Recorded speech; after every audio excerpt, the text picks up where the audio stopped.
Hey, hey, hey. Happy Wednesday. Come on in. Pull up a chair. The Gaming Gang Dispatch is in the air.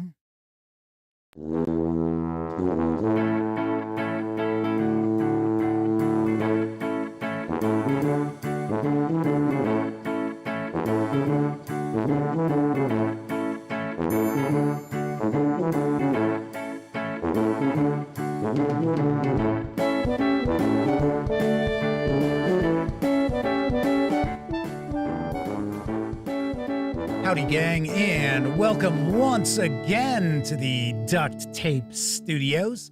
I'm Jeff McAleer, your host, here at the Gaming Gang Dispatch, brought to you by, interestingly enough, thegaminggang.com, of which I happen to be the founder and editor-in-chief.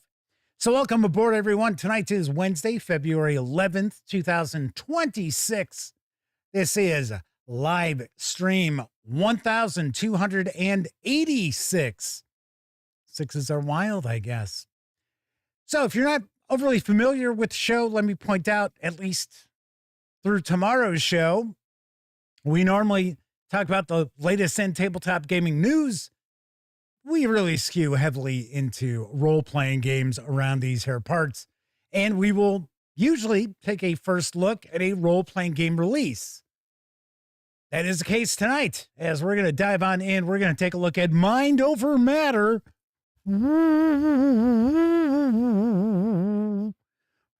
from Third Kingdom Games. It is for old school essentials and other old school Renaissance role-playing games. So we're going to dive on into that in just a bit. But of course, we also tackle the latest in gaming news. So if you are tuning in because you want to check out that first look at Mind Over Matter, keep in mind probably be about 35, 40 minutes or so before we get into that first look. So if you're watching live, just kick back, put your feet up, relax. We'll get to it. Now, if you happen to be watching after the fact, 30 minutes or more after the stream has ended, there will be timestamps. So you can find the timestamps down in the show notes. Also, depending on the device you happen to be watching this on, those show notes, those, I shouldn't say show notes, those timestamps. Yeah, those show notes are in the top. The timestamps will be found in the timeline of the video, once again, depending on what device you happen to be watching this on.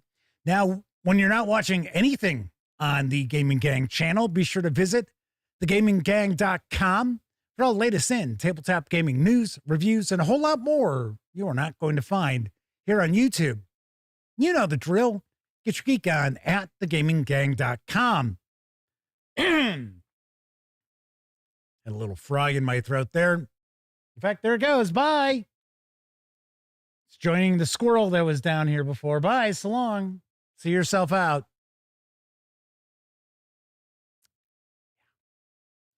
And of course, because this is a live stream, that means there is chat available. Now, of course, you must be a subscriber to the channel for at least an hour before you can take part in chat. But if you check off that box and you want to say howdy, maybe you got a question, a comment, by all means, chime in. I will do my very best to respond. First out the gate tonight is Semper Buffo, Cthulhu, Kathy Evans, and Danny Gable are also with us tonight. We might have the lovely and talented Miss Sarah D as our lone chat moderator tonight as well. Lurking in the shadows with the glittery banhammer. You don't know until she strikes. And the glitter's all over the place. You never get it out. Try not to get it in your eye because that will be a bitch to get out. I know that from experience. All right, let's jump on into the news because Humble Bundle is offering a deal which contains 40 digital novels set in the lands of the Forgotten Realms of Dungeons and Dragons. And I've got the deets on the deal. Enter the Forgotten Realms.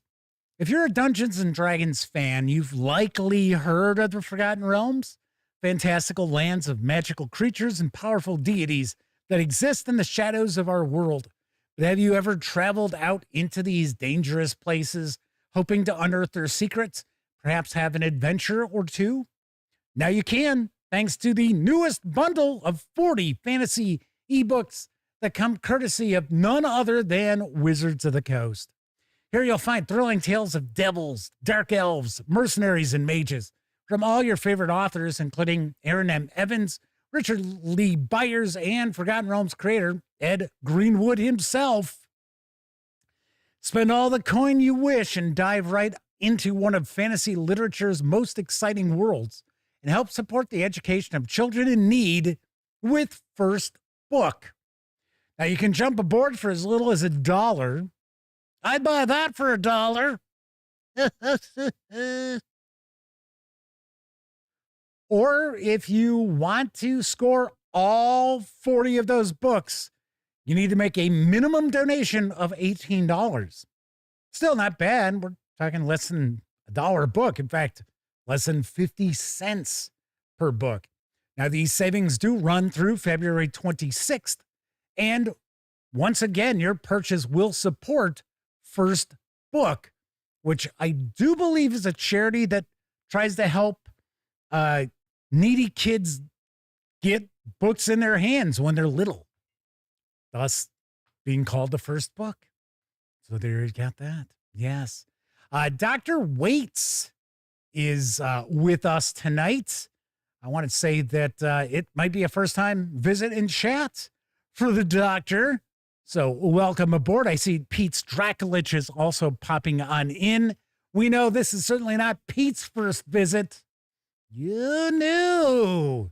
He's a constant viewer, as we like to say. Dr. Waite says First Book is great. They partner with them often at their public library. Very nice. Very cool. And yes, the lovely and talented Miss Sarah D is with us this evening. Very nice. She's going to keep the unruly in line.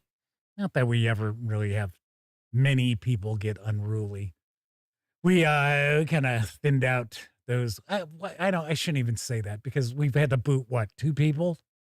In the years I've been doing the live streams, I think we've booted 2, 3 at most. All righty. So Pete's Record says Azure Bonds has been on their to-read list for some time now. Funny enough, I think it's also an audiobook. I think it's available at Audible. I don't know if anything else is. One thing I did notice, there are no of Bob Salvatore's books in this. Now, there is a Drow series based on his books, but it's not from him. I don't know. Could be kind of cool. Could be kind of $18. Come on. 40 books, $18. It's not going to kill you. Not going to kill you. Moving right along, Monte Cook Games has launched a crowdfunding project to fund the latest edition of the popular Numenera science fantasy role-playing game. I got the scoop. Numenera is a vast and fascinating science fantasy tabletop role-playing game world set 1 billion, yes, with a B, years in the future. The people of the Ninth World live in a far future Earth that has been thoroughly shaped and reformed by prior great civilizations. Not once, but time and again over thousands of millennia. Theirs is a medieval world with the ever-present remnants of the prior worlds, as inscrutable and as powerful as magic. But while most Ninth Worlders hold the works of the ancients in awe, trepidation, and ignorance, one organization, the Order of the Truth, has dedicated itself to understanding and reverence for science, technology, and the past, to understanding the Numenera. Now the Order's perseverance has been rewarded with the discovery of the Amber Archive, a long-lost repository created by none other than High Father Calaval, Amber Pope, and the founder of the Citadel of the Conduit and the Order of Truth. Like so many things in the Ninth World, much of the Amber Archive has been altered and decimated by the passage of innumerable millennia, but its depths still contain great multitudes of information, knowledge, and Numenera, just waiting for explorers brave and smart enough to seek them out.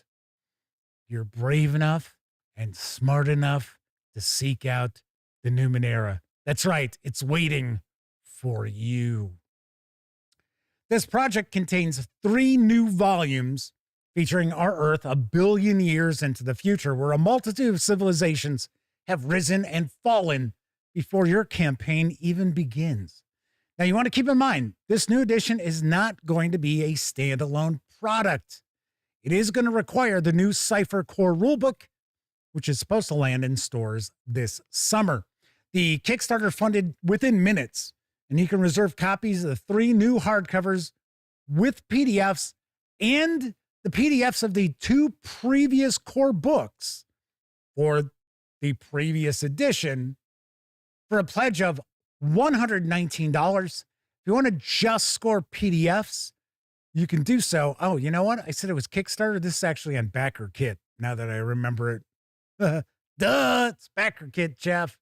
Oh, that's okay. I'm sharing the Monte Cook Games link, so the web address is the correct web address. I'm not like trying to send you to Kickstarter. So there you got that.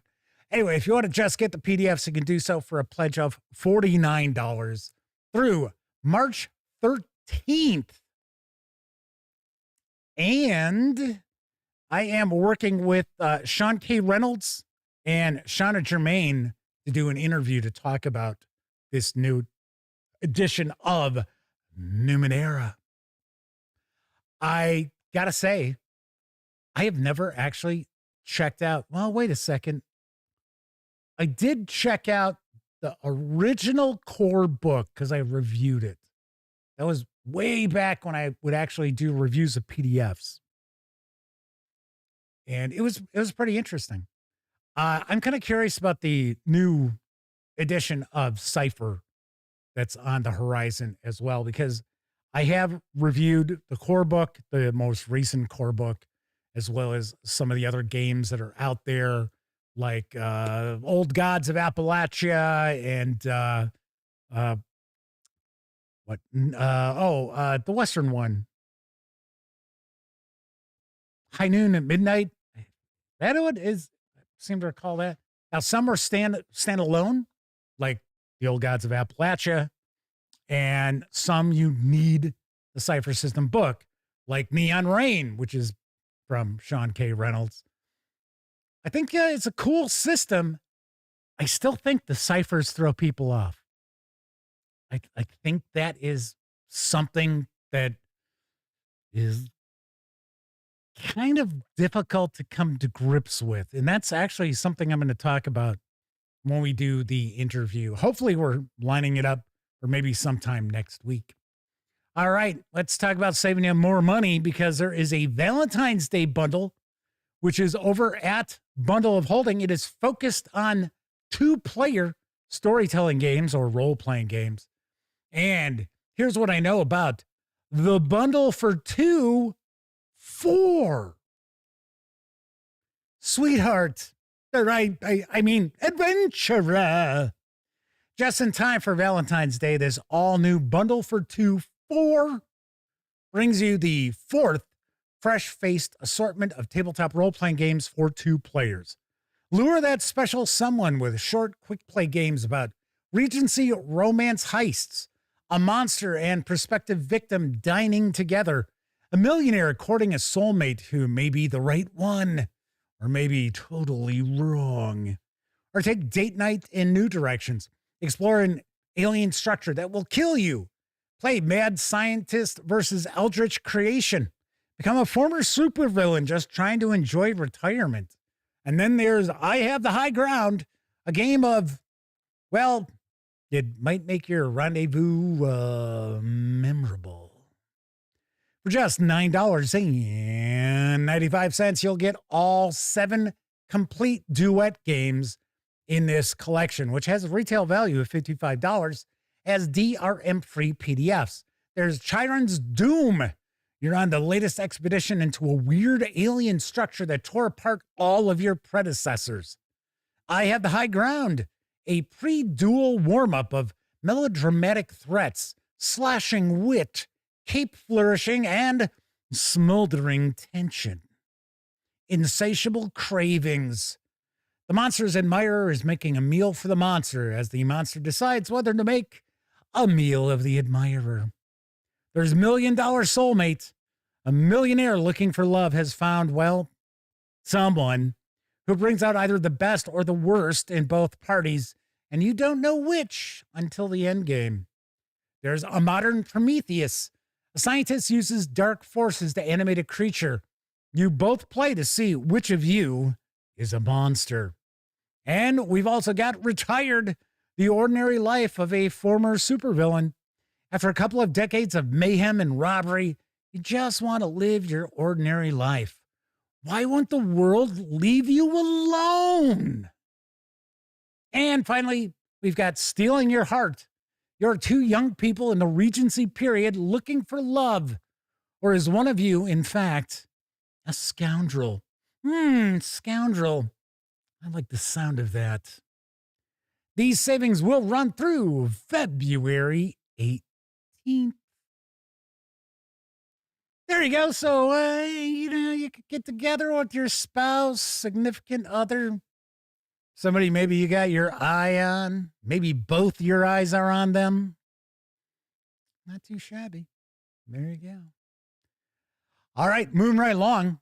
Following a successful Kickstarter run, the Necromancer's Game old school styled fantasy role-playing game is now out from Necromancer Games. I've got the latest. The Necromancer's Game isn't just another fantasy role-playing system.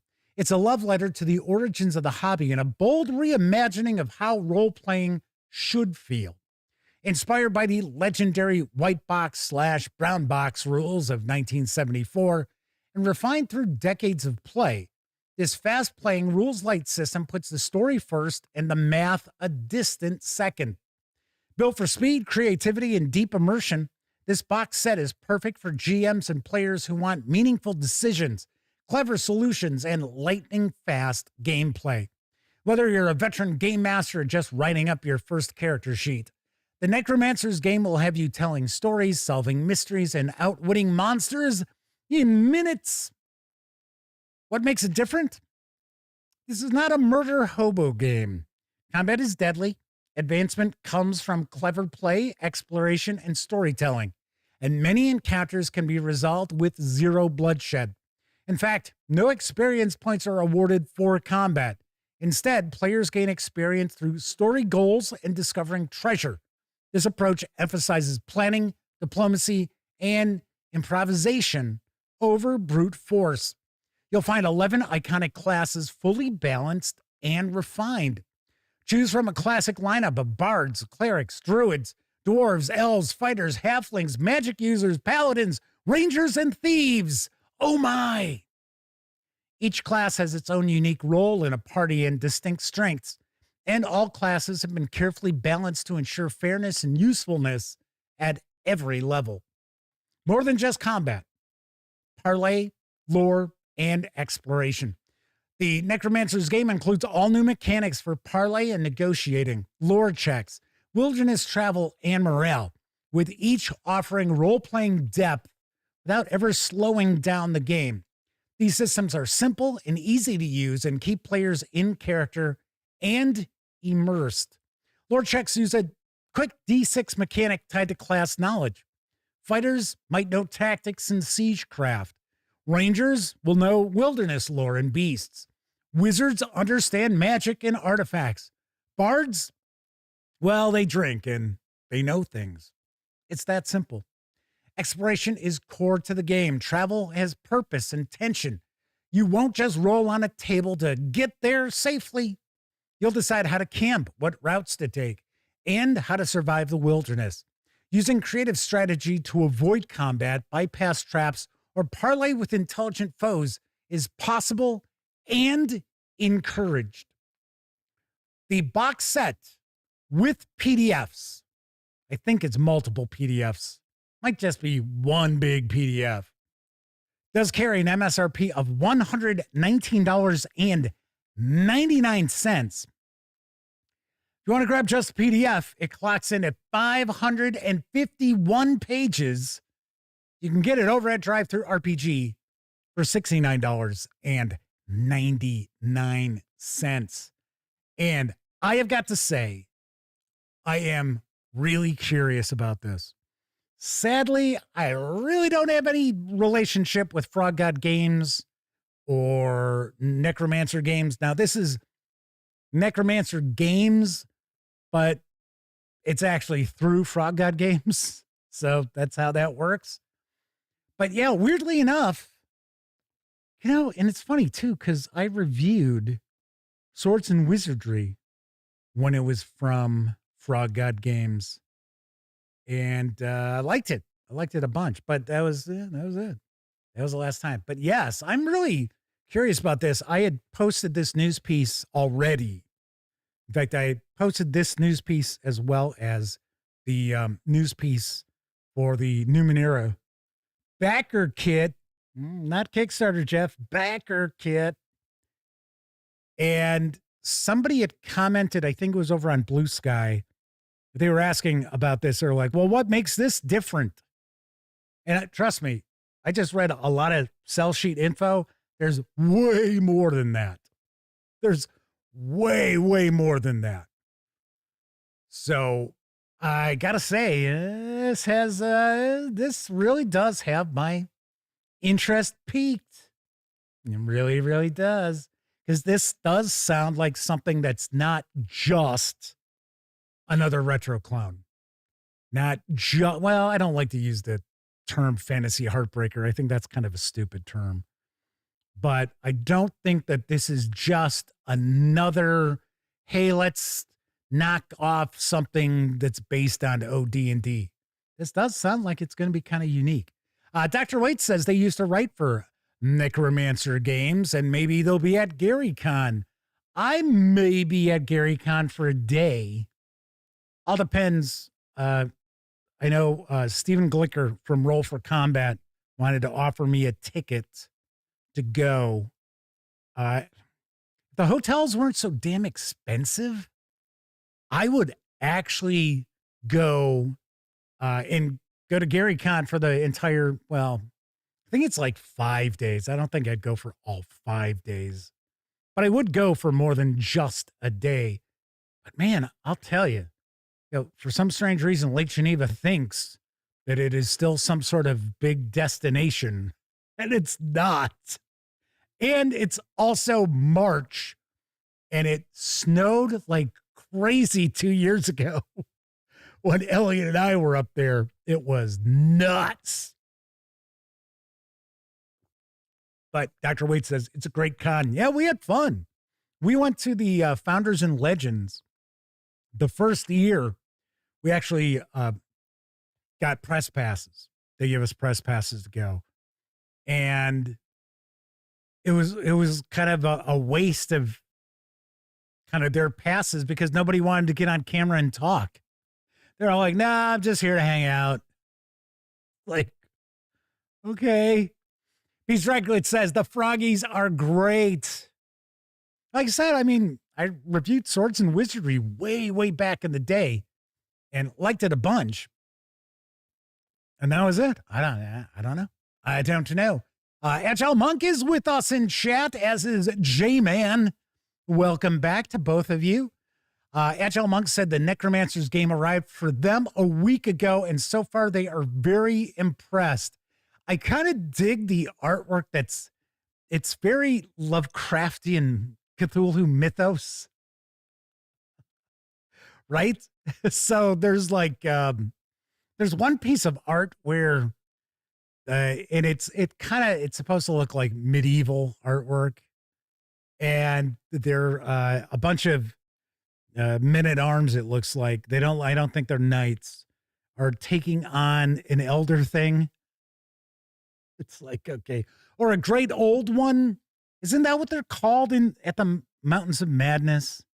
I thought they're elder things, but for some reason, and at the Mountains of Madness, I think it's referred to as a great old one. You know, those star-headed weird creatures who supposedly created humanity. Spoiler. Pete Recklich says, Castles and Crusades Adventure Backpack just dropped. I have to reach out to Chuck over at Trollord Games, because when I interviewed him at Page, thankfully that is an interview that is up as opposed to our Thursday morning interviews. I'm not even bothering to ask for the files anymore.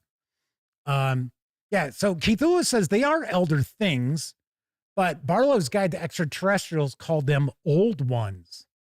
And Agile Monk says the great old ones, right? So it's been a while since I read the At the Mountains of Madness. It is my favorite Lovecraft novella. It's, well, kind of his only true novella, but that is my favorite. I kind of shift around which one I like the best. All right, we still got one last news piece, because now available in PDF for Dungeons and Dragons or old school Renaissance or even system neutral fantasy role-playing games is the Arboretum of the Grey Warlock. And I got the lowdown from Raging Swan Press. One of Landguard's most sought-after apothecaries, Jeff. Try to read English, eh? An herbalist, the Grey Warlock dwells in his famed High City Tower Arboretum, wherein he also grows many of the plants he needs to carry on his work. A recent delivery of exotic plants from a far-off land contained more than he bargained for, and he hasn't been seen for some weeks. Something is amiss at the Arboretum of the Grey Warlock. This is a Landguard backdrop, and Landguard backdrops enable a busy GM with minimal effort to customize and stock the presented city location, so it perfectly fits into their campaign. This helps that busy GM to focus on what's truly important for their game, run a better campaign, and have more fun with their friends. You're a game master, and you're busy. You want to write your own adventures, but you don't have the time to start from scratch, and you don't want to use commercial modules.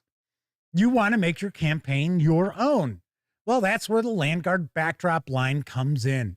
Each Landguard backdrop presents a fully fleshed out and lovingly detailed self-contained locale ready to use as you see fit. Stock the backdrop with smugglers, cultists, thieves, or whatever best suits your campaign. Decide their backstory? Gather your players. Landguard backdrops are intended for play in the city of, well, yeah, you guessed it, Landguard. However, the future location is relatively self-contained and with minimal effort can be easily modified to fit almost any large town or city. The 15-page PDF is available right now over at DriveThruRPG for $3.75.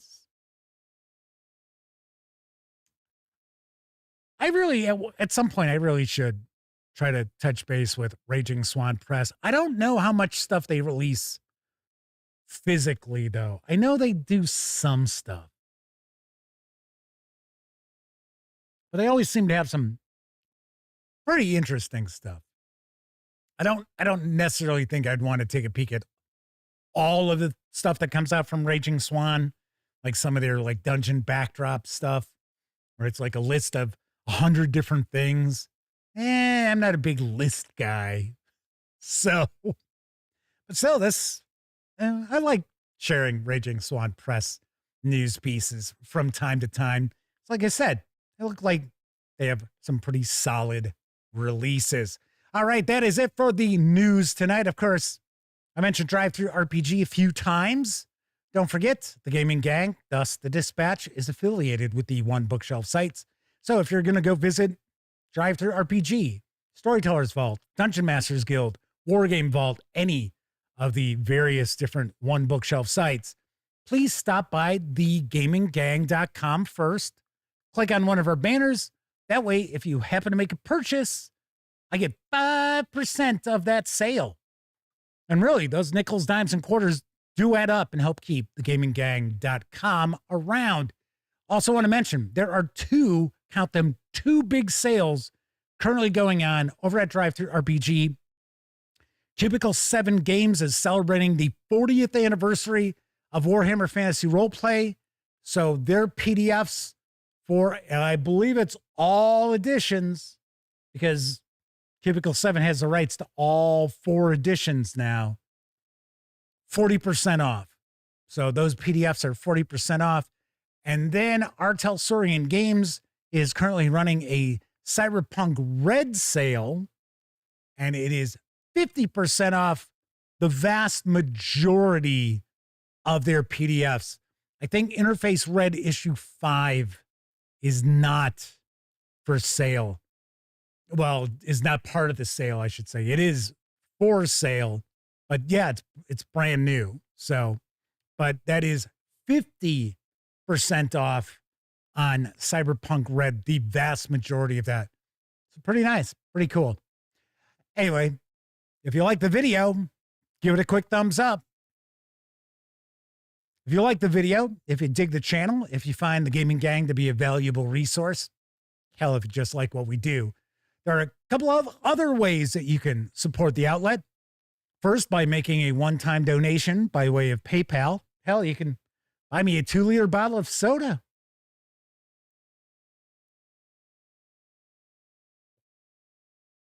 Damn, that's tasty.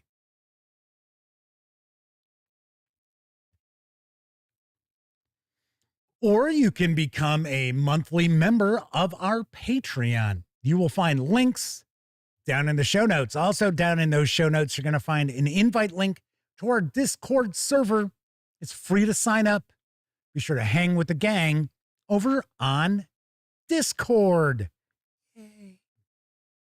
So we're going to dive on in. We're going to be taking a look at Mind Over Matter for Old School Essentials from Third Kingdom Games in a few minutes. There was something I mentioned yesterday that I said I would get into a little more detail today. But before I do that, let's see. I think we've had a few people pop on in. It is, yes, we've got Kevin R. Smith has popped on in. W. Forge has joined us. I think I've said hello to everyone in chat. I believe so. Kevin R. Smith said, yeah, I thought the great old ones are like Cthulhu's race. Yeah, right. Exactly. But like I said, I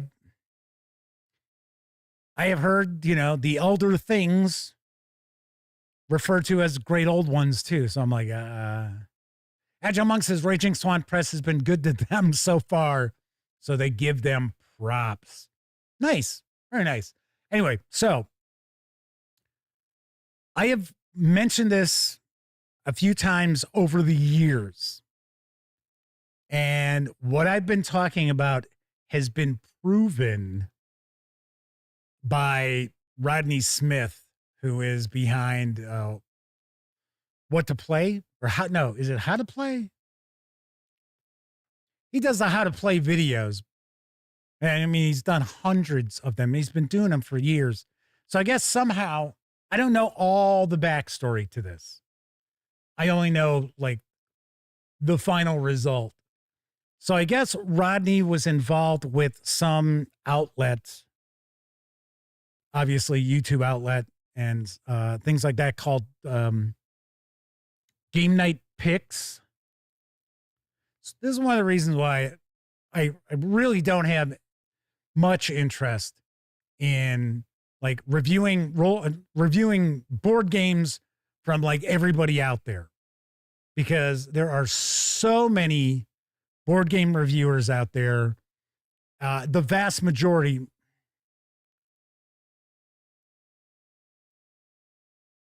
a good number of, I guess I'll phrase it that way. A good number of are just full of shit. And they just go, stamp of approval, so that the review copies just keep flowing in. Okay. Well, that's not the problem here. So I have pointed out time and time again that we see these outlets pop up, and then out of nowhere, a week later, they've got 40,000 subscribers. And it's like, what? How the hell did that happen? It's like, no. And then you'll see that their videos will get loads and loads of views. And it's sort of like, how is this possible? I'm not saying that you can't have an outlet that's got a ton of, subscribers and people watch a ton of your videos. Of course, that's the case. Happens all the time. But now when somebody launches an outlet out of nowhere. So, as I pointed out, and I've been approached by people over the years, said, hey, you know what? I can get you more subscribers. I can get your videos more views. Basically, they want me to pay them for, bogus subscribers, bogus views. And I'm like, get out of here. I almost dropped an F-bomb for a second, but I'm like, maybe not. Maybe not. So anyway. So I guess what happened is the person behind Game Night Picks gave Rodney access to his back, to your YouTube, like analytics and stuff like that, right? And it turned out that they were cheating their advertisers. Now, I'm not saying Rodney was cheating his advertisers, because for whatever reason, Rodney became involved with this outlet. I think there were other people involved too. Once again, I mean, I don't really follow too much of what's going on with other outlets out there because I just don't really have time. And because I'm really not with my ear to the ground as far as board games anymore, I even follow those people far less than ever before. But I've received some emails from people who were like kind of pissed off about this situation, because it turns out that, and I mentioned this before, you'll see, oh, wow, they've got 35,000 views on a video that's 5 days old.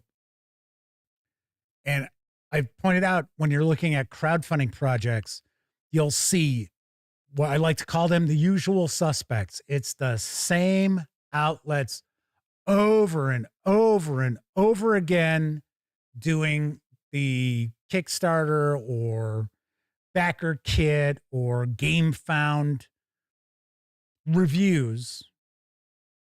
And I mean, I do Kickstarter previews from time to time, but I always call them a preview, not a review, because it's not the finished product. But you see that just the same people all the time. And it's because they've gamed the system to show that, oh, well, this video here, it got 15,000 views in the first 3 days.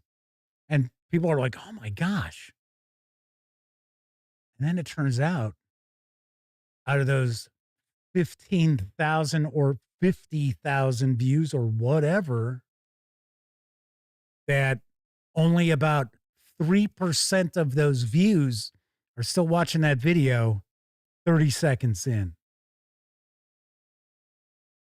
So there are outlets out there who charge advertisers during their shows, and they'll say 8 minutes in is like, well, okay, this is our first ad spot. Well, but look, we had 20,000 people watching these shows. Every one of our episodes is 25,000 views. So advertisers are like, oh, hell yeah, man. I want a piece of that. Because, come on, it's tabletop gaming. It's not a huge hobby. I know a lot of people who love the hobby think this hobby is far, far bigger than it is. It's not. This is a niche hobby. So, if you could advertise on somebody's show and they're pulling 20,000 views every show, yeah, that's, you're preaching to the choir, right? That's your audience that you want your ad in front of. Problem is, people aren't watching that video when that ad spot comes up, or any other ad spot that's been sold. So it turns out that just a kind of, too long didn't read. I guess the whole deal is that Game Night Picks bought subscribers so that there were far more subscribers to their channel than who were not legitimate subscribers. Talked about this before. And they were also paying for views on their videos. And then when Rodney or somebody who worked for Rodney or whatever got into the, into the analytics, they saw that for example, they could tell that they were fake subscribers because a vast majority of them never returned to see another video. Because that's something you can check out in your analytics. You can check returning videos. And that 98% of the views took place within the first 30 seconds of the video, and then they were gone. I've been saying this shit's going on for years. And I'm telling you right now, it's not just, Game Night Pick or whatever the hell it's called. There are other outlets out there as well. And there are other outlets that people are very familiar with who are, excuse my French, kids. So if you got little ones in the room, here it comes, F-bomb alert. There are outlets out there that tackle tabletop gaming that are shady as fuck. No joke. I'm just me. I just do my thing. I know people don't like me. I know people like me. Other people don't like me. There's some people out there don't like me because I say what's on my mind. Because I tell you right up front, I aim to be as transparent with what I do as I possibly can. And I also call out bad behavior when I see it. Some people don't like that. Some people don't like that. Kevin R. Smith says, looks suspicious when most of your viewers watch for exactly 30 seconds. Nate's with us says, these scandals erode trust in everyone. See, that's the biggest problem. That is the biggest problem, in my opinion, is, we all know there are bad actors in this world. We understand that. We understand that, there are a lot of shifty people out there who are going to look to try to make as much money as they can and try to come across as being, really good folk who aren't, who are, they screw you for $1 and not in a good way, So, yeah. I don't want to be like, hey, I told you so. Like I said, I've been talking about this for years. And there were people out there who were like, oh, Jeff's just sour grapes. Hey, I'm the first one to tell you. Most of my videos, in fact, for an example, the live streams like this, about 10 minutes in, we're at about 25%. But 25% of the viewers who tune in to check out the live streams are here 10 minutes in. I mean, that's not fantastic, but then again, it is a live stream. So it's like, okay, well, on my regular videos, like review videos, my retention past 30 seconds is about 55-60%.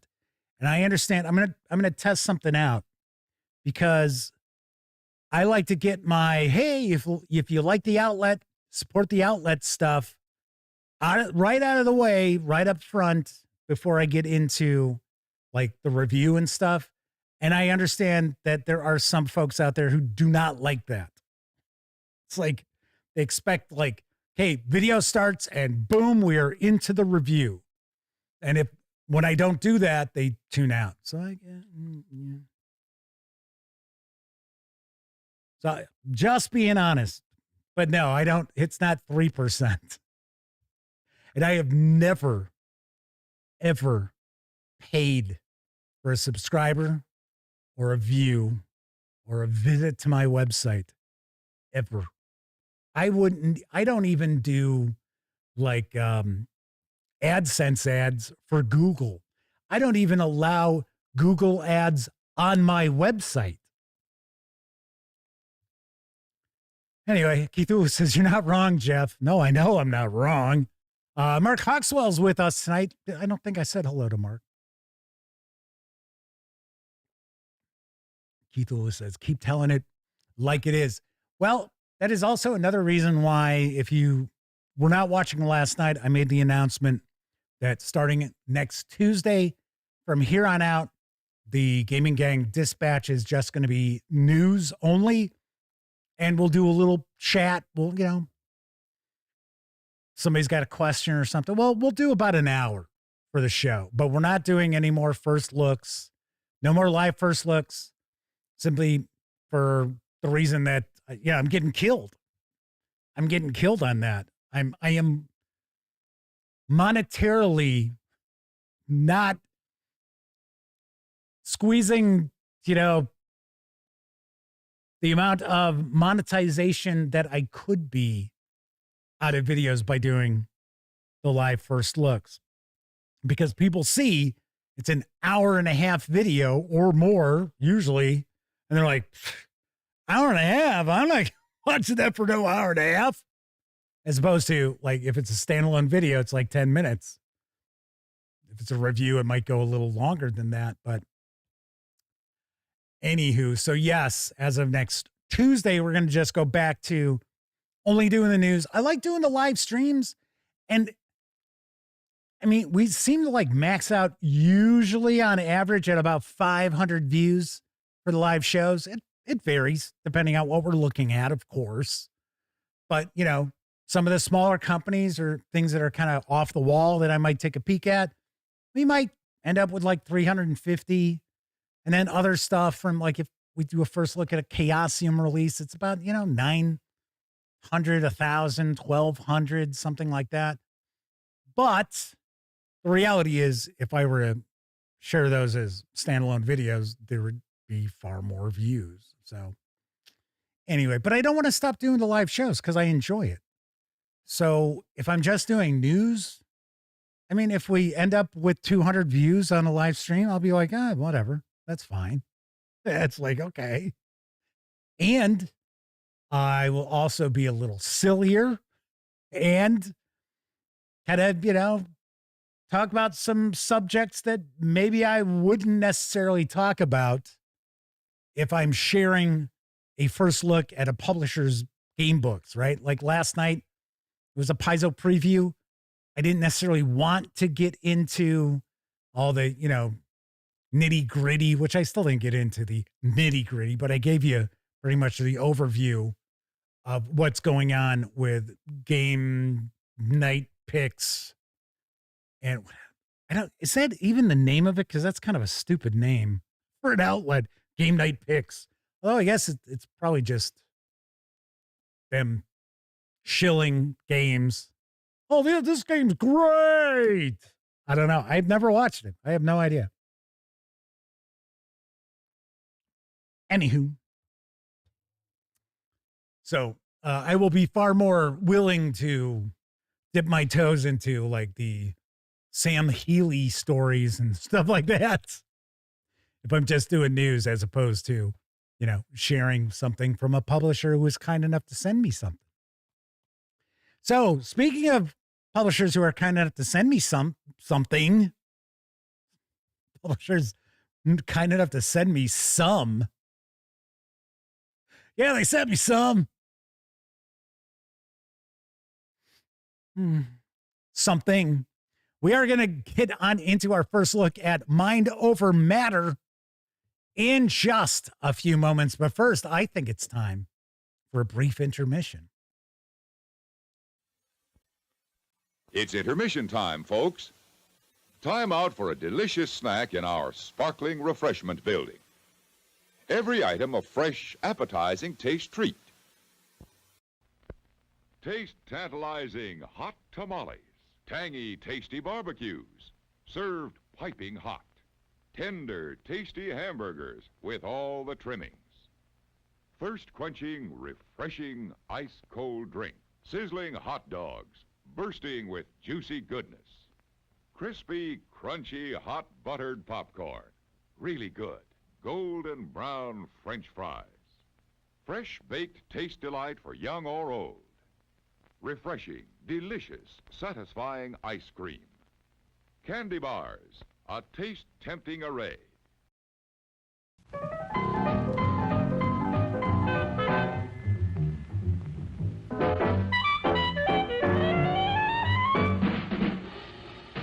Like you crave that corn when it's freshly bobbed, you gotta beat it to the box with the butter on the top.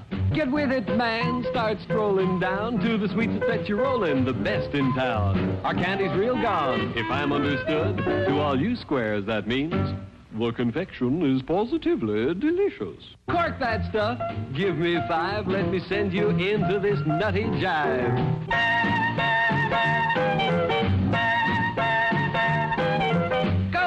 Go, it ain't very far. Shake it on down to this cool snack bar.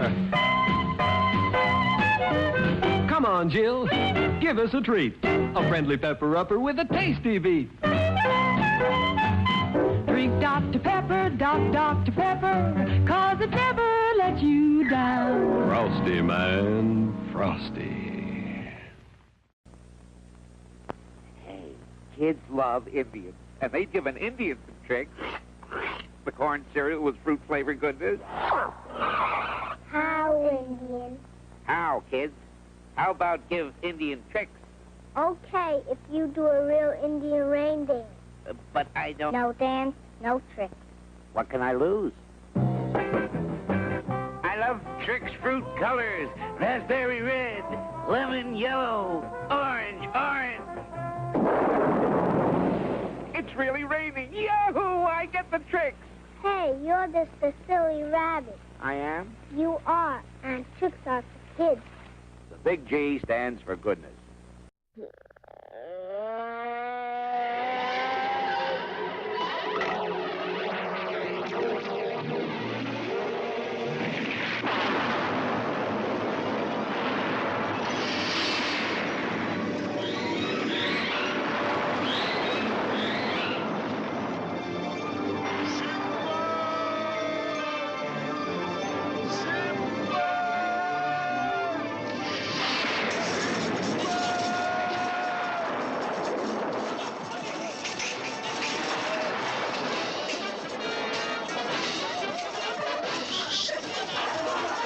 See the sorcerer of the black arts, the gold helmet faceless vizier, the death fight of the centaur on the griffin, the six-armed goddess of evil.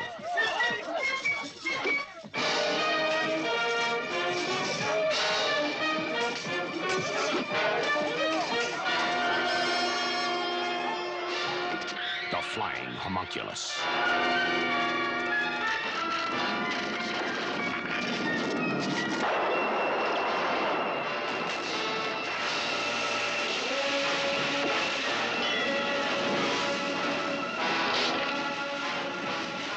The savage siren on a rampage.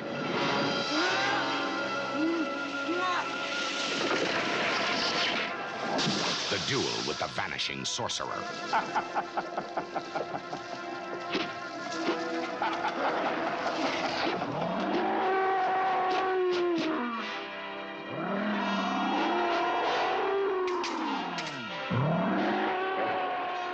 The one-eyed centaur.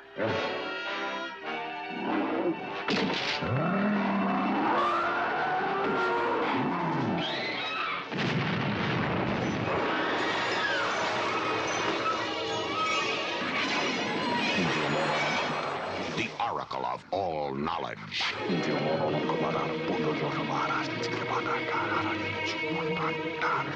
The fountain of destiny.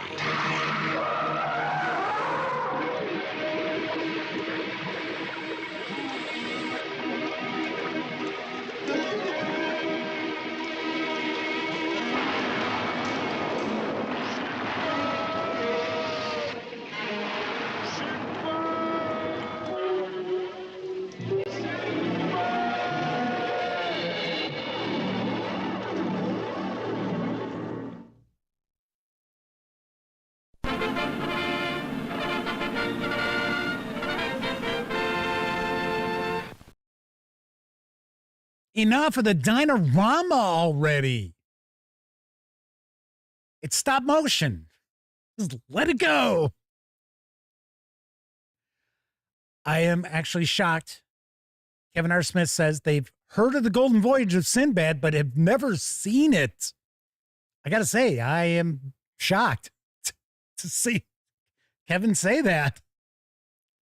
I thought for sure Kevin R. Smith would have seen the Golden Voyage of Sinbad.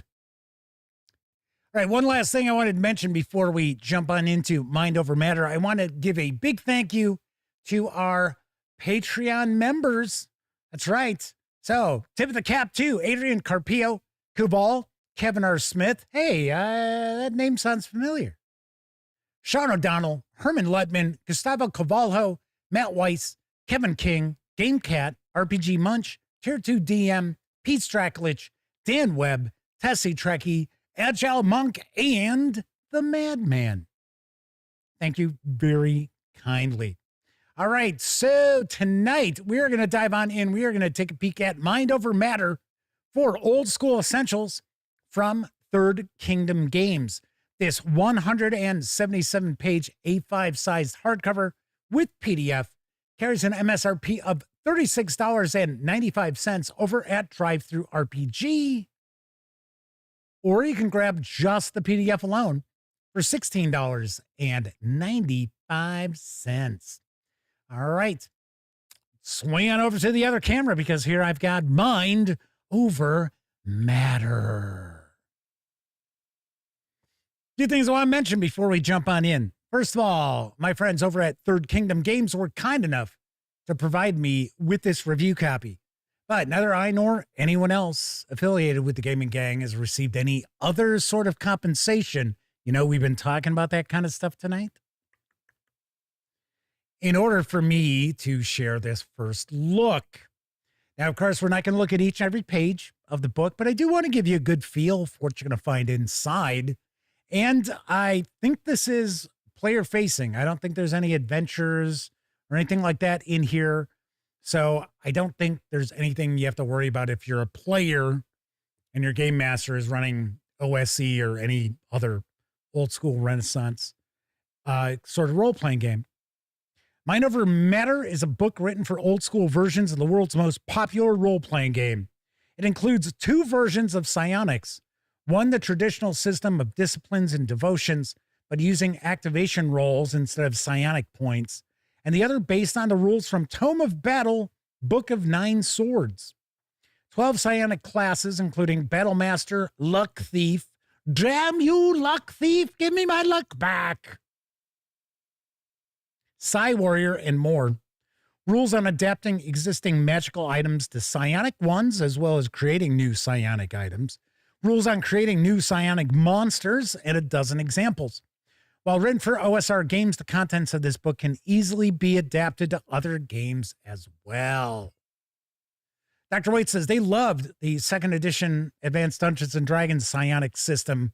Probably the only one. Dr. Waits also pointed out they saw Sinbad in Jingle All the Way.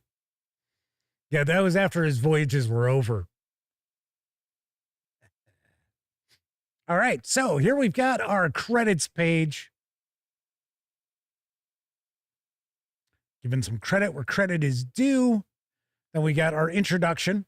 This book contains rules and supplemental materials for 2 different psionics-based systems. Kind of just repeating what we saw on the back. So we've got a glossary here.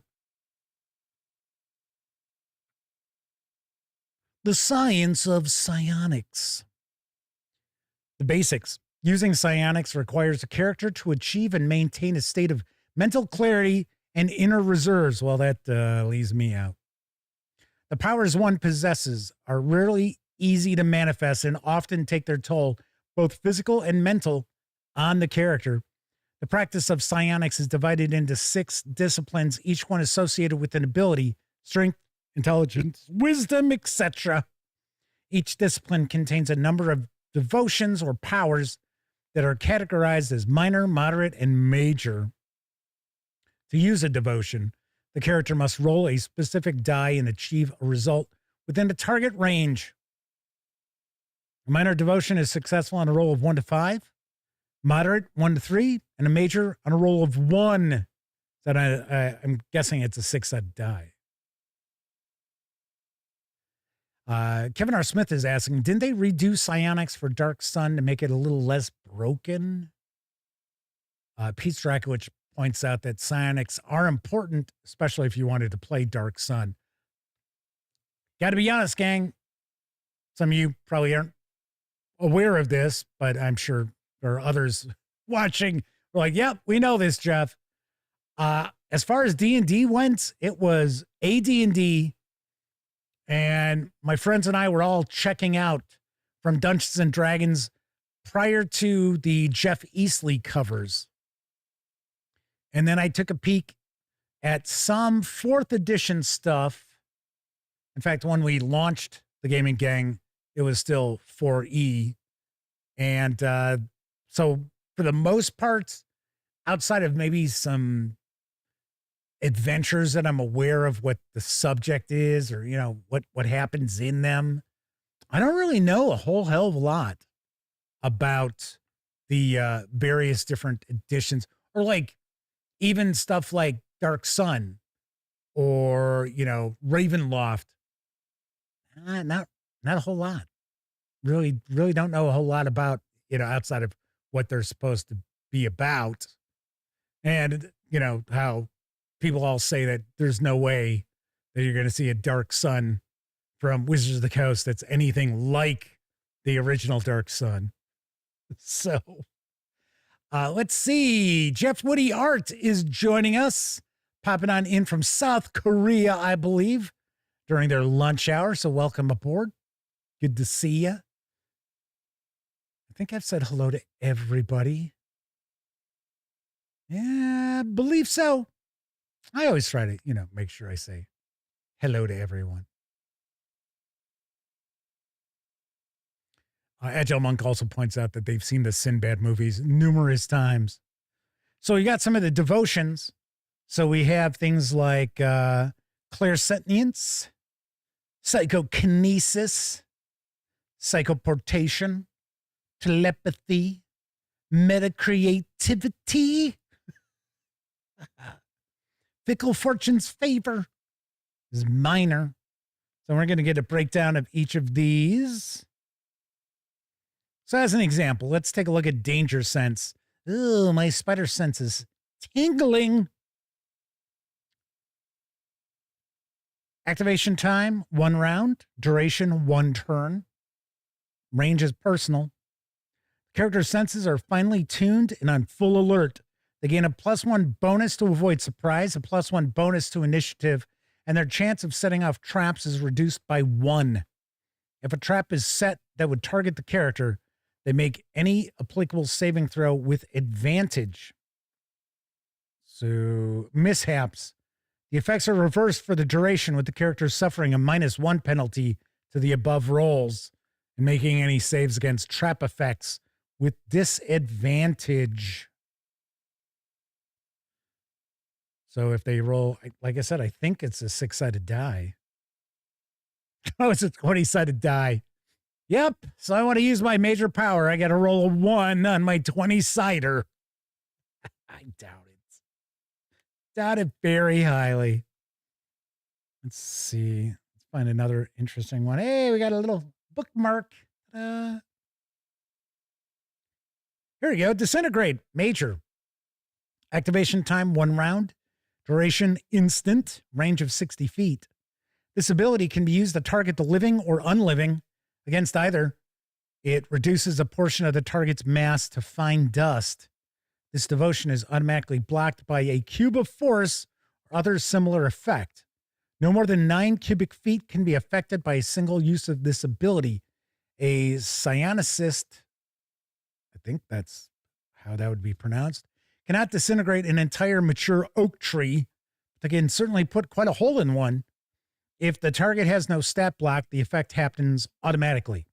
If it does have stats, it is allowed a saving throw versus death. A golem, skeleton, or living creature would all be granted a save, for instance. If the save succeeds, nothing happens other than the target feeling a warm, tingling sensation. Ooh, that's nice. Those failing, on the other hand, take 46 points of damage as their molecules are disincorporated and scattered. Creature slain with this devotion cannot be returned to life via raise dead. So you get +1 step, increase range by 30 feet, +1 step, add 1d6 to the damage inflicted. A mishap, the power backfires, affecting the psionicist, who must then succeed on a save versus death or suffer the effects described above. I don't know if I'd want to be able to use this then. Just the whole point of, well, you know, if you fail, you're the one getting disintegrated. So it looks like we've got quite a few here.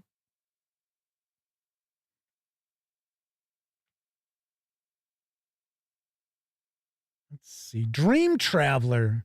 Dream Traveler. Oh, no, wait, it's Weaver. Duh. Activation time takes an hour. Duration is special. Range is personal. The character enters a sleep-like trance and sends their consciousness into the dreamlands, leaving their body behind.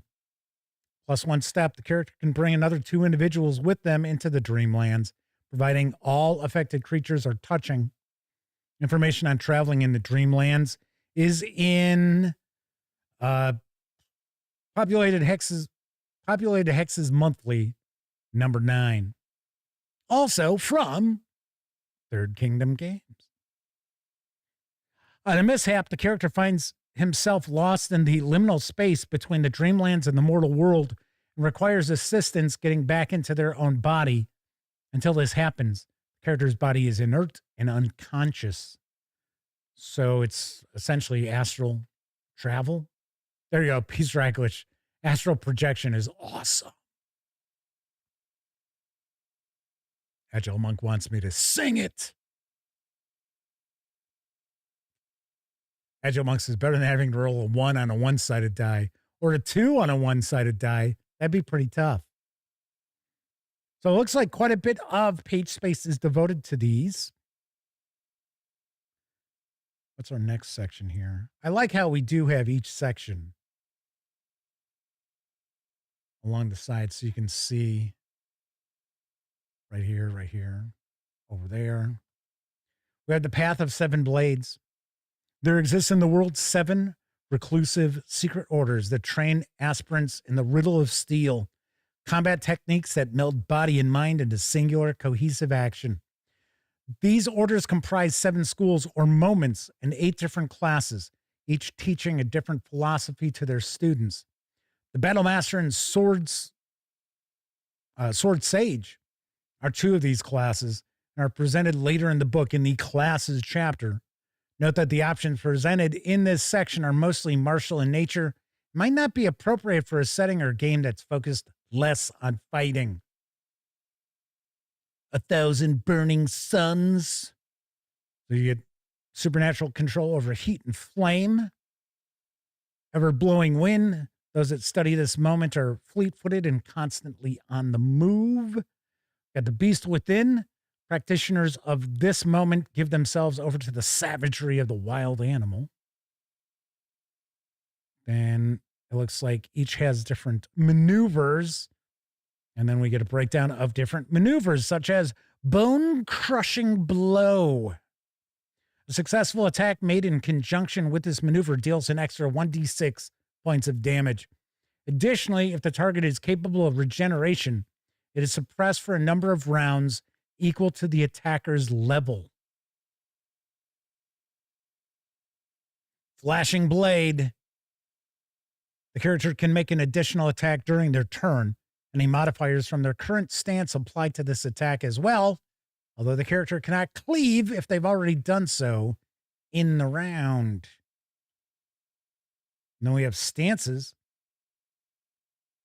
The stance descriptions are in essentially the same format as those of the maneuvers, except they do not have a duration. as a character can maintain a stance for as long as they're able to devote the required number of willpower points to it. Devoted willpower cannot be used for anything else, but it is not spent. When a character leaves a stance, that devoted willpower is made available for use again. Aha. So for this reason, the stance descriptions also do not have a listed will cost unless otherwise noticed. Otherwise noted, I should say. So you've got things like Aura of Victory. All allies within 10 feet of the character gain a +1 bonus to their morale scores, and if making a saving throw versus fear, gain a +2 bonus to that saving throw. The range of this aura can be increased by 5 feet for each additional point of willpower the character invests. Fury of the Small. This stance is effective when a character is fighting a foe larger than they are. As a general rule, the size difference must be at least 4 feet in height or the equivalent in weight. Thus, a dwarf would gain a benefit from this stance while fighting a creature larger than human-sized, while a human would gain a benefit while fighting a creature of ogre size or taller. Characters in this stance gain a +2 bonus to their armor class and a +1 to their attack and damage rolls when fighting opponents that fit into the proper size category. All right, so we've got our new classes. So you've got the Adept, the Battlemaster, Caprini Contemplative, Gariel, Loxin, Luck Thief, Megrim, Knight, Scion, Remora, and Sword Sage. So do we have 2 pages devoted to each? Maybe 3. I have 3 devoted to each class. All right, so Battlemaster, skilled in battle like no other. The Battlemaster is the ultimate controller of the battlefield, bolstering their allies while cutting down their enemies. They are considered minor psionicists, but don't draw their abilities from the standard disciplines and devotions. Instead, they use what are known as stances and maneuvers, right? We were just taking a peek at those. Danny Gable says, they hadn't experienced astral projection since Jerry Garcia was still alive. And Kevin King has joined us. Good to see you, Kevin. And we do have up to level 20. The Caprini, the sheep folk of the Kukul Mountains were not forged by the crocodile kings from the docile, domesticated sheep of civilized lands, but rather from the hardy, sure-footed bighorn sheep that populate remote hills and valleys. So this is a race as class. Then we have the, magic users of them. The Gariel is a monster from the first volume of the BX Advanced Bestiary, adapted to a playable character class here. Humanoid creature slightly shorter than a human, resembling a bipedal crocodile with a high domed forehead. The Gariels were created by the cruel crocodile kings as a servitor race. Their creation was an utter failure as a side effect of their genesis left them a minor psionic race and immune to mind-altering magics to boot, which made them difficult for the Mesostop to magically control and influence. So there you go. There's them. The Loxin are elephant folk.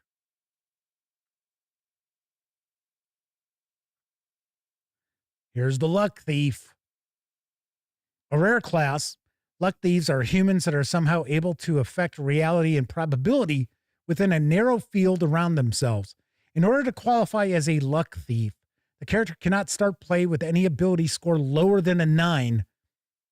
Having a score of 8 or lower would, by definition, be considered unlucky.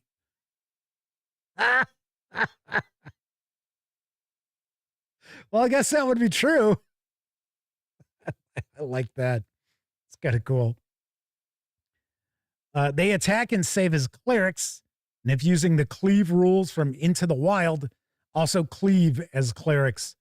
Luck Thieves can use any armor and any weapons. If using the weapon rules from Into the Wild, Luck Thieves start play knowing how to use 3 weapons and are able to learn how to use an additional weapon at levels 5 and 10. So the most potent ability that Luck Thieves possess is that of manipulating probability. Starting at first level, a Luck Thief can steal another's luck a number of times per day equal to their hit dice. At first level, the range of this ability is 5 feet. At 5th level, 10. 10th level, 15. The Luck Thief mechanic utilizes the fact that every number on a D20 has an opposing number directly opposite it. When stealing luck, the Luck Thief takes a D20 result rolled by any creature within range and gives the creature the opposite result instead. The creature's original result is then applied to the next D20 roll the Luck Thief makes. Kind of cool. Kim King's asking, how coherent are these rules looking? Pretty coherent. I mean, it is Third Kingdom Games, so it's not like this is their first rodeo. They've got the 2 basic expert bestiaries. They've got umpteen populated hexes monthly. What did we just look? Just looked at something else. Oh, the Briark, the quick start rules, the Briark rules. Those were from Third Kingdom Games. We took a peek at that last week. So then we have the Scion, classic psionics wielding class. They have a D4 for their hit dice. Womp womp. Oh, so it says Scions can be generalists. So I guess your activation die can change. So it says they can be generalists, in which case they use a 1d8 as their base activation die for all their devotions, or they can specialize. Specialist Scions pick a discipline to focus in, and they use a d6 as their activation die from devotions within that discipline. Other devotions from other disciplines use a 1d10. Well, I certainly would not want to be using that disintegrate. Yeah. Gotta roll a 1. Otherwise, I'm gonna disintegrate myself. It's got some optional rules for one of the classes. Yeah, for the Remora. I think this is another races class. Native to the deserts of the Coral Principality, bordering the eastern rim of the Silver Sea, Remora are closely related to humans, shorter and squatter, with no body hair, and possess of a unique blood-clotting ability that allows them to create an organic armor of dried blood. That's kind of odd. Jeff Woody says, "Good evening, sir. Would you like this flower for world peace?" Pop.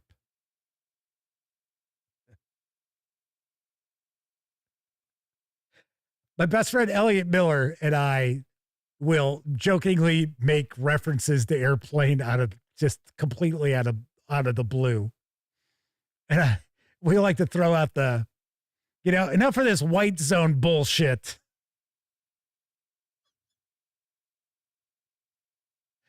Yeah, you know where that's going.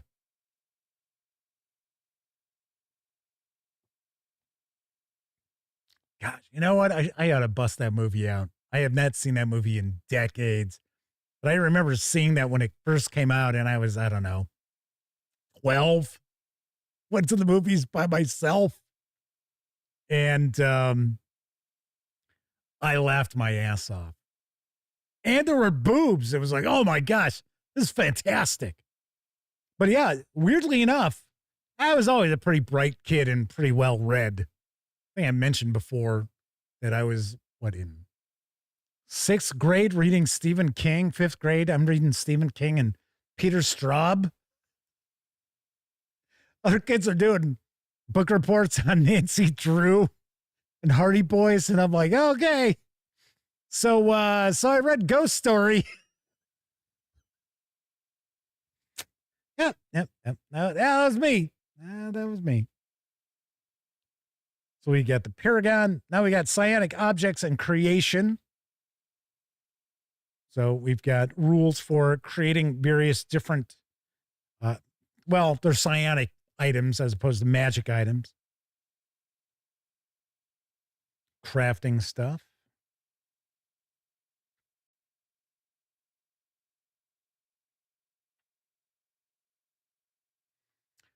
So Jeff Whitty likes the art here. I mean, it's pretty classic line art here. We got our psionic monsters. I think, then we have like a dozen examples here. But we have rules for adapting monsters to make them psionic. There we go. So there's the aboleth. Let's find something different here. So these are dragons, different kinds of dragons. Quite a few pages for the dragons. Here we go. We've got the Elytra. Elytra are 3-foot-long beetle-like creatures with a bright green carapace mottled with black leopard-like spots. They conceal fragile wings in their thorax, which enable them to fly slowly.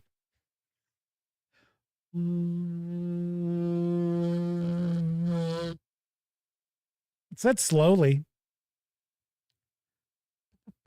When flying, any fire damage they take will crisp their wings and prevent future flight. Instead of pincers, Elytra have a slender proboscis the length of their body.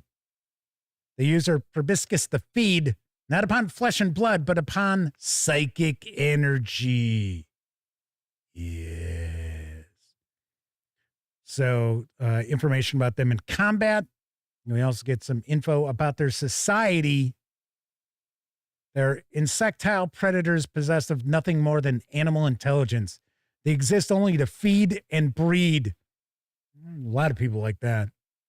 As soon as an Elytra is drained 5 willpower within the span of a day, it stops feeding, injecting its eggs into its current victim and leaves. Oh, that's nice. They're gonna lay eggs in you. They can be trained, and in areas where psionics are common, are often trained as guard animals, able to sense those with psionic abilities. In these regions, Elytra eggs will sell for a base price of 45 gold pieces each.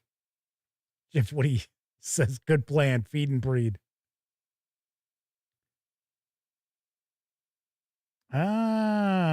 So kind of I was going to say a bit of a mind flayer looking sort of creature, and it's a mind flenser.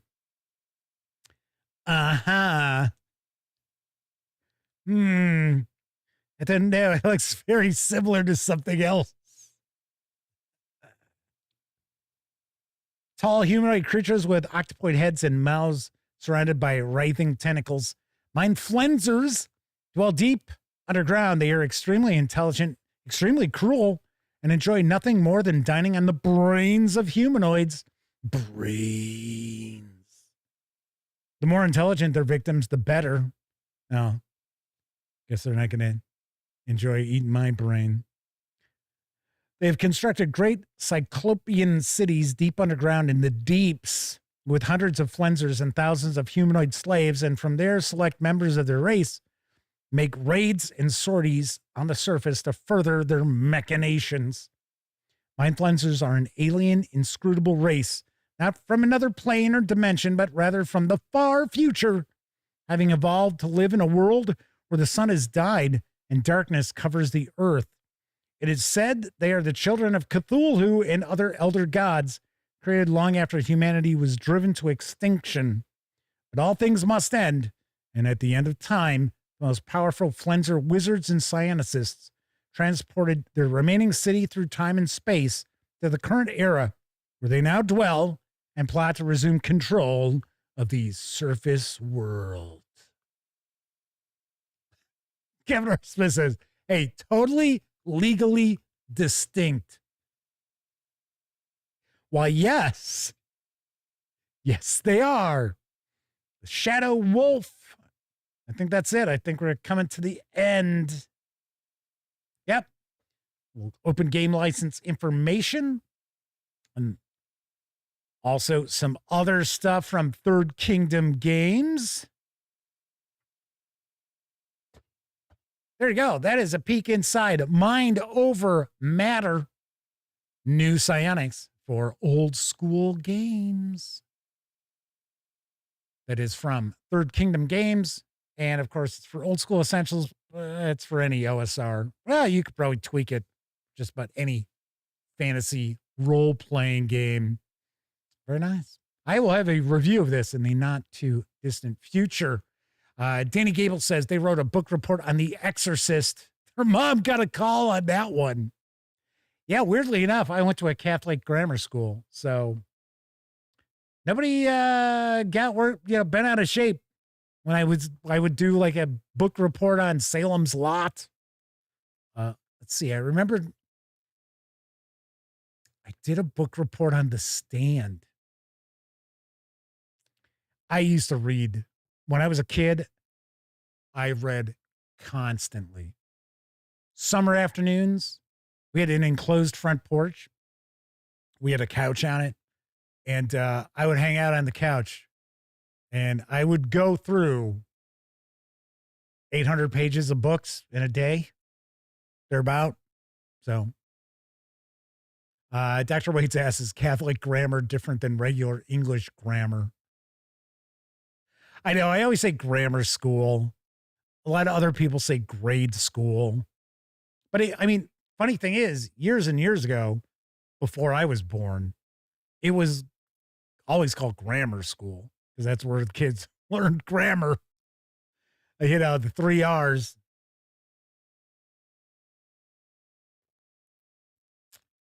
All righty then. So tomorrow we're going to dive on in and take a peek at Oz from Andrew Kolb. So we're going to take a look at this. We're also going to dive on in. I was sent a few of these treasure packs. The Baldur's Gate treasure packs. It's from Serious Dice. Yep. And inside each is a blind draw 20-sided die. And this feels like this is a pretty big die. An ability coin. Yep. Ability coin and a dice bag. I have 5 of these.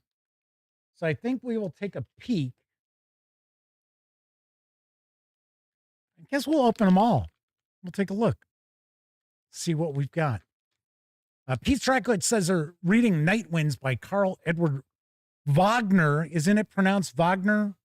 I don't think it was Wagner.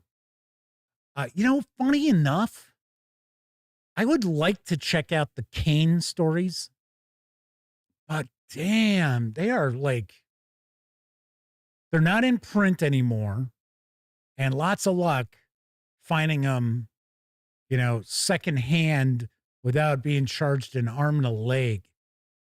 So, but I also heard the Kane stories are kind of an acquired taste, I guess I'll say. I don't know. Jeff Winnie says they're all 4 blind dice bags. Yeah.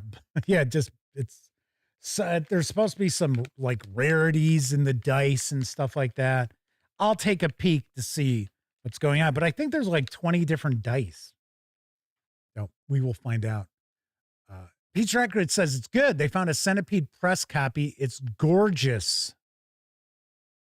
Sweet. Sarah D says they can remember reading John Saul Suffered the Children when they were 10 years old. They treated their grandmother's bookshelf as their library back then. Wow, your grandmother had John Saul stuff. I'm trying to remember who was the author. He was British.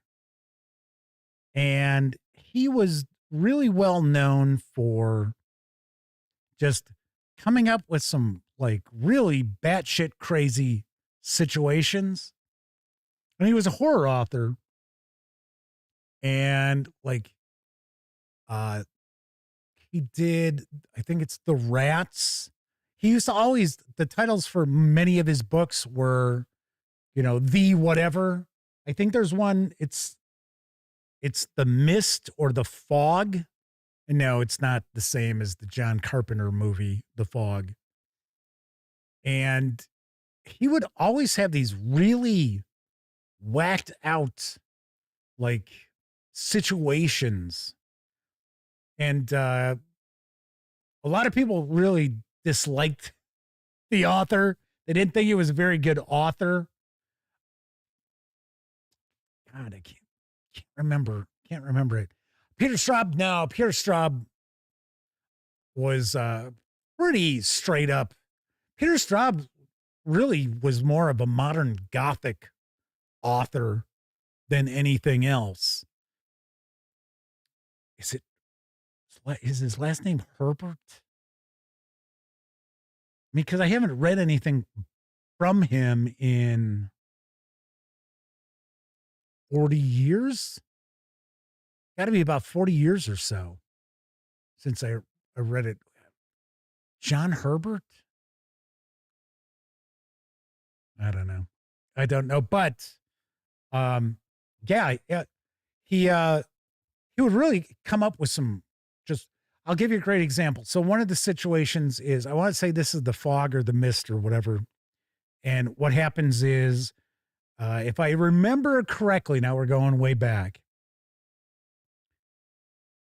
the British government has developed some sort of a gas, like a mind control gas or something. And they've buried it away. And there's like an earthquake or something that, opens up the vault and it cracks some of the containers and that. So this mist, fog, whatever the hell it was, comes out and it infects people. And it like, some people it just drives mad. Some people it just makes them just kind of like zombie-ish. But I don't mean like eating flesh zombie. I just mean like, kind of thing. And one of the situations, one of the set pieces of this book is this young woman goes down to the shore and she's had a fight with her girlfriend and she's going to commit suicide. And she's going to walk into the water and just keep walking and just let the tide take her away. And she starts making her way out there and she changes her mind and she turns around and starts coming back. Well, unfortunately, a group of the infected, this just huge mass of people, all start heading into the water like lemmings. And they're all going out to die. And she's trying to fight her way back through these hundreds of people to try to, save herself. And she dies. It's like, whoa. I swear to God, I think his last name is Herbert. I'm surprised nobody's gone and checked out Google to see. Like I said, one of his books I know for James Herbert, The Fog. Thank you, Dr. Waits. See, sometimes the old memory bank. I know, isn't it so weird, the things that you remember and other things you can't? It's like, wow, it's totally bizarre. Dr. Waits says it's their librarian skills. But yeah, so, some people thought that James Herbert, like as far as an overall novel, was not very good at putting together a, like a plot or storyline or whatever. And I guess, some critics thought that his characters were, cardboard thin, which I'm sure they were. But I'll tell you what, Stephen King liked his stuff. At least he liked his set pieces. So, I don't know. So there you go. So Sarah D's talking about her grandmother. She, what was that, played Mario Kart? She showed no mercy when you took her on in Mario Kart. Thanks a lot, Grandma. I grow up.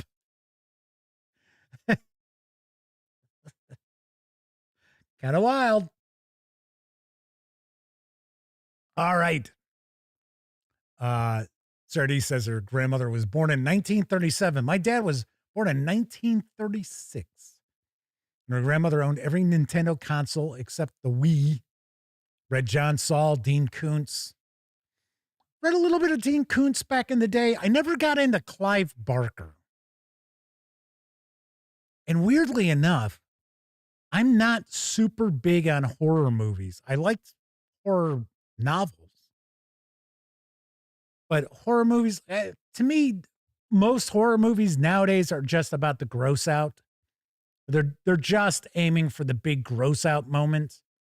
So to me, it's just, gore fest. That I'm not interested in. But movies that are like tense, suspense, like I still think John Carpenter's The Thing is just a masterpiece the first time you see it. And it was also a fantastic movie to watch with a date who had never seen it before. Pete Raglet says Clive Barker inspired Lamentations of the Flame Princess. Really? Yeah, I guess I could see that. Yeah, I could see that. But anyway, all righty. That is it for this time out. Once again, on tomorrow's show, we're going to take a peek at Oz from Andrew Kolb, and we'll actually dive into some of these Baldur's Gate treasure packs with dice. I'm kind of curious. I wonder if some of these dice are metallic, because weirdly enough, there's one of these packages that's a little bit heavier than the other ones. I don't know. I guess that'd be kind of a giveaway, huh? Yeah, I'd be like, I guess this is the metallic one. I'll take this one. Anywho. All righty.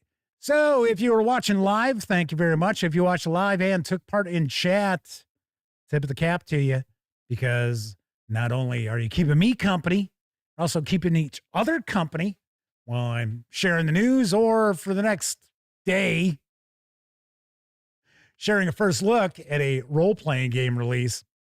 But of course, I know a lot of folks out there, you don't have an opportunity to watch live. Doesn't matter if you're watching live or on Memorex. Thank you very kindly for taking time out to watch any of the videos here on the channel. And then, of course, when you're not watching videos on the channel, be sure to visit thegaminggang.com for all the latest in tabletop gaming news, reviews, and a whole lot more you are not going to find here on YouTube. You know the drill. Get your geek on at thegaminggang.com. Don't forget, I am giving away my copy of the pocket edition of the Starfinder 2nd Edition Alien Core. I told you how to get into the running to win this on yesterday's show. I will be announcing the winner on tomorrow's show. So you still have almost 24 hours to get into the running. Anyway, if you like the video, by all means, please give it a quick thumbs up. Subscribe to the Gaming Gang channel if you haven't already. And if you do subscribe, don't forget, ring that bell and set it to let you know about all notifications, because that way it'll not only let you know when the Dispatch streams live Tuesday, Wednesday, and Thursday evenings right here on YouTube at 7 p.m. Central. It'll also inform you when I share other videos, such as my recent review of Buried Away. Oh, here it is. The Hooded Man from Osprey Games. I liked it. If you're curious, Robin Hood, role-playing, very rules light. Check out my review for it. So, there you have it. Once again, I'm Jeff McAleer. Thank you very much for watching, and enjoy the rest of your morning, afternoon, evening, whatever time of day it is in your neck of the woods.